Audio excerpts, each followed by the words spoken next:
Hello everyone, this is Maka once again from Mind of Marcos. It's really good to be able to talk to you again. Life is busy for you, for me, for all of us. Oh my god, that bird. Such a lovely clear sound. And the sun is like shining directly in my face. So what I go through for you guys. So today, what are we talking about? Yeah. So October was Black History Month. And for Black History Month, I know that we did a lot of blog posts around Black culture and the fact that a lot of us from cultural backgrounds that are maybe African or Black have moved to places where there's a different culture and what it takes for us to settle into those cultures and how to make the best of it in the workplace, in the families, how to break the silence around talking about mental health and how not to just dismiss it when it's being talked about as well. And I know that's really hard because culture is a very strong force in our lives and in our communities. But I think if you take it one step at a time, you will do it. And I remember recently somebody was saying something about learning and how we learn. For some people, they like to read. Some people would do research.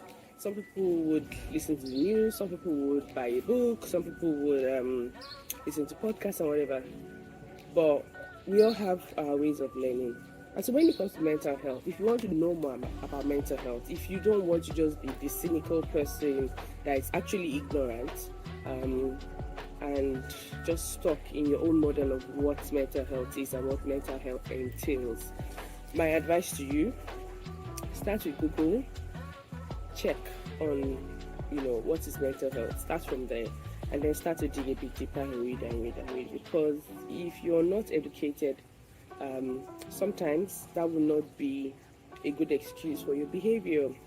You can actually hurt people. You can actually put even yourself in jeopardy because you refuse, because this is refusal now, to get educated about certain things.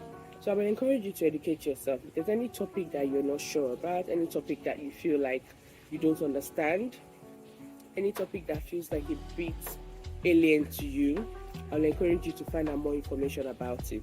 There are so many people who migrated to other cultures and other places and just stick within their own culture and don't assimilate, don't adapt, and life becomes really hard unnecessarily, just because you don't want to change your ways, or you don't want to adapt your ways, or you don't want to even consider other people's ways of living. You think your way of living is the only way of living. Okay, so that's enough about Black History Month and adjusting. But yeah, that's the encouragement. Look at it as a learning. Go and learn about other people's cultures. Go and learn about mental health. Go and learn about how to thrive in your workplace. Talk to people in your workplace. Don't get stuck into one story in your head. That's never a healthy way to approach anything at all in life. So for November, I thought that we would just talk about relationships. Talk about relationships because that's what I like talking about. Talk about how to make the best of them. Talk about how to couple. Talk about how to pair, if that's what you prefer.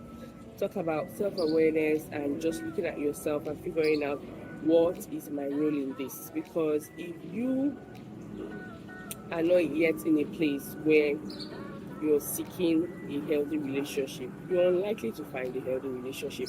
That is how it works. Like, a lot of us are walking around just looking for people that will trigger us, or people that will make us feel better in ourselves, or people that will make us, kind of repeat the same cycles that we've been in, that comfort zone.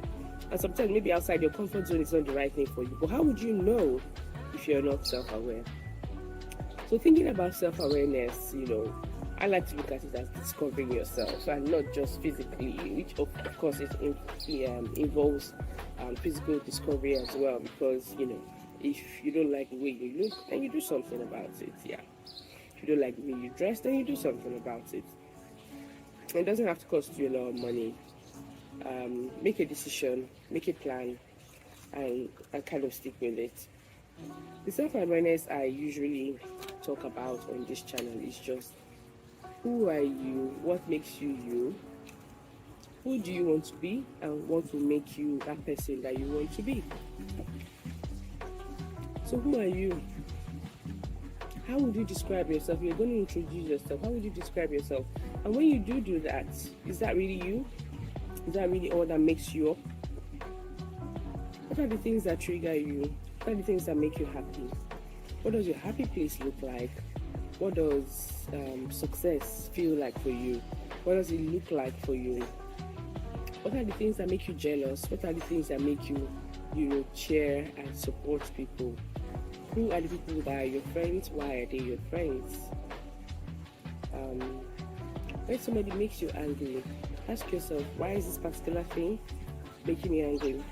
And why is this person the one that does it that makes me angry? You need to ask yourself, because those things have answers. And if you don't know the answers for them, then you're just like a puppet, just going through life and things will just be happening to you. You don't have any control. And that sense of loss of control is also a problem for you, because then you start to react in a way that you find yourself asking, oh, was that me? I can't believe I did that. The reason why you can't believe you did that is because you didn't have control in that situation. And that is never a good thing. I'm not saying you should control everything. I can't control everything. But there are some things that are within your control. And the things within your control should be controlled, including your behavior, your emotions, the way you react in certain circumstances, your decisions, your actions, and in many ways, even the way your life plays out, it's a accumulation of decisions that you make. So why not just be more self-aware and figure out how you got to be where you are and how you got to be who you are first? Because it starts from the origin. Where did I come from? What am I doing here? Who am I? And then start asking why this, why that, and then this is not questions that maybe you ask people. You might want to ask people later, but start with yourself first. Answer the one you can answer. Don't outsource your own work, because yes, the self-work is hard, but it's always worth it. It's always worth it. 2 years down the line, you would not even recognize yourself. You start to do things that were previously very difficult, and having a good amount of self-awareness also gives you a sense of safety. And when you do have a sense of safety, what happens is that you start to take a bit more risk in your workplace, you start to move forward for opportunities, you become a bit more courageous and brave to do the things that you want to do, to live the life that you want to live. So it's not just hoo-ha about, just thinking and making yourself sad, or how some people will say, I don't want to even listen to my thoughts, because why am I listening to my thoughts when I can be busy? It is that when you do listen to your thoughts and when you listen to yourself, you are the most important person in your life.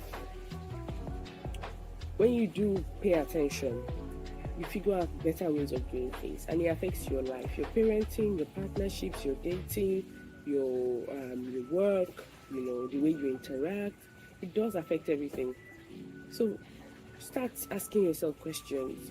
Why do I sit on this chair when I enter the room? Why do I sit this way? Why do I walk this way? Why do I dress this way? Do I like this color? Do I not like that color?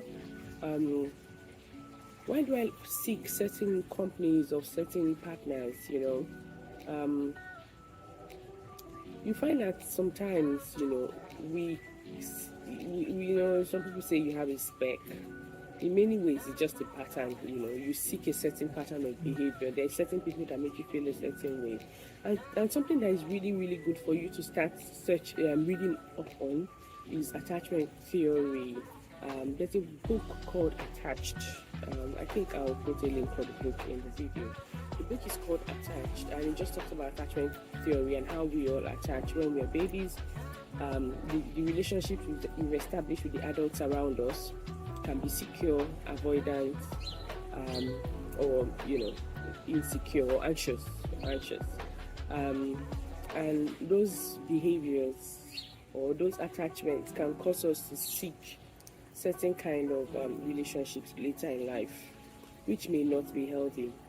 I was listening to somebody recently who is an expert in the field, and I think she's a director on one of the dating apps. She was on Steve Bartlett's podcast, Diary of a CEO, and she was talking about how a lot of people like to see people who will reject them if they are avoidance people or if they are anxious people.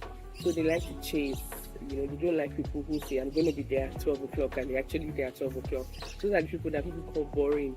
But those are the people you should actually pay attention to because they make really good partners. And so when you're thinking about romantic relationships as well, you need to study yourself. You need to know who you are. You need to know what you're seeking. You need to know why you're seeking what you're seeking.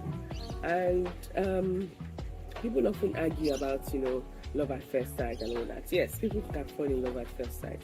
But you know what keeps that love going is the transactional bit of the relationship. It's like what you do for me, what I do for you, and things like that. So don't get caught up with all the emotions of butterflies in my belly, or don't even start looking for butterflies in my belly. Of course, you should be attracted to whoever it is you want to partner with, but that is not the basis of a long-term relationship. Initially, yeah, that makes you look at somebody and want to get to know them. But when you get to know them, that's what keeps you there. It's how they manage their emotions. It's how they treat people. It's how they treat you. It's how they talk about money. It's how they feel about money. It's how they their daily habits, personal hygiene. It's about how they react in certain circumstances of uncertainty when things don't go their way. It's about how they plan their day. It's about what kind of life they want, and the shared emotional connection, the shared values, your shared interests. Those are the things that actually make relationships work. And when you talk about shared values, shared interests, emotional connection, how would you know if you're not self-aware? How would you know what you like to do? How would you know what your interests are if you've not tried a couple of things? So I think that when you're single or when you're seeking partnership, invest time in searching yourself and knowing what you are, who you are, so that you're not wasting time with people who are not well pegged to you or complimenting you. Because you're wasting time and it can be really, really frustrating when you dated a couple of people and it just seems like nobody really gets you. Or everybody leaves you, or people are ghosting you, and all that kind of stuff. It can happen. Some people are just bad people, they will do that. But it can be avoided too if you don't give them the time and the space to do that, because you spot them really quickly and you're like, oh, that's not what I'm looking for. It was nice talking to you, bye. So yeah, if you spend some time getting to know yourself, it really helps. Even within a marriage, even within friendships, there's some arguments that are just avoidable, some discussions that you will not even engage in because you know where it is going and that's not where you want to be. So you just kind of check out of it, yeah. So thinking of self-awareness, I think I've talked about many dimensions of self-awareness now, and I think that give some good time to it, yeah. Thank you. Bye. And please subscribe. I always say it, but I don't know whether you guys get it. When you subscribe, what you do is that you make it easier for more people to see us. You make it easier for more people to find us when they search. You make it easier for us to get more attention on the app. And I think that is something that is really, really useful for a small channel like ours. And we're trying to kind of create content on multiple platforms for you. And I hope that it's been useful. I always like feedback. If you want to feedback, please feedback. If you want to ask questions, please ask questions. I'm not an authority. As I say, what I'm doing is I'm sharing my opinions and my experiences. Making it easier for people to know what I think about things. And they will change with time. They will change as my experiences evolve. And I just want you to come on that journey with me. So take care of yourself.